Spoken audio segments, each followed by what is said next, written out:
I stopped counting the days. That's how I knew I'd become part of the city. Not a visitor, not a mother on a mission, just another wandering shadow clinging to memory. Each morning I woke to the sound of sirens and shouting, and each night I collapsed on a stained mattress in some hotel room that smelled like bleach and grief. I kept her photo folded in my pocket, edges worn soft from my fingers. I handed it out like a prayer to people who didn't want to believe in miracles anymore. Some smiled politely and walked away. Others didn't even pretend. I learned quickly how to read the eyes of strangers. Who might help? Who might lie? Who might actually know something but had buried too many faces to name them all? There was one girl, maybe 16, with chipped glitter polish and an old hoodie 2 sizes too big. She held Lynn's photo for a long time, her eyes flicking between the picture and my face. "She don't run with us," she said finally. But I saw the flicker, the way her mouth trembled. She slipped the flyer into her jacket anyway. Hope became a cruel sort of addiction. Every time someone said, "I think I saw her," my chest would bloom with fire, only to be doused moments later by another false lead. A donut shop, a gas station, a laundromat, always close, always recent, always. Not her. And still, I searched, because stopping meant giving her up, and I wasn't ready to do that, not even if it cost me everything.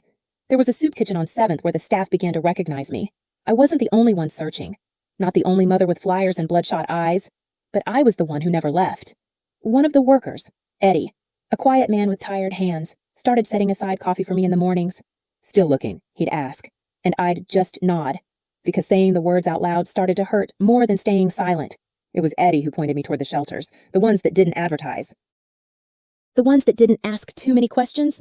I started walking with my head low, my shoulders slumped, blending into the background so people didn't flinch when I approached, and I began to write her letters. I didn't send emails. I didn't text. I wrote real letters, the kind that left ink on your fingers and tears in the creases. On napkins from diners, the backs of motel receipts, scraps of whatever paper I could find when the ache became too loud to keep inside.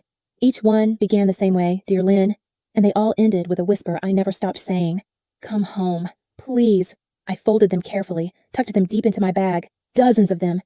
Unsent, unread, unanswered. But still, I wrote, because some part of me believed that maybe, somehow, she'd hear me anyway. Some nights, I sat on the edge of a curb and read them out loud. To no one, or maybe to God, or maybe just to myself. One evening, while taping a flyer to a cracked utility pole, I felt someone watching me. I turned. A woman, older, wrapped in layers, her scarf pulled high over her face, was standing just a few feet away.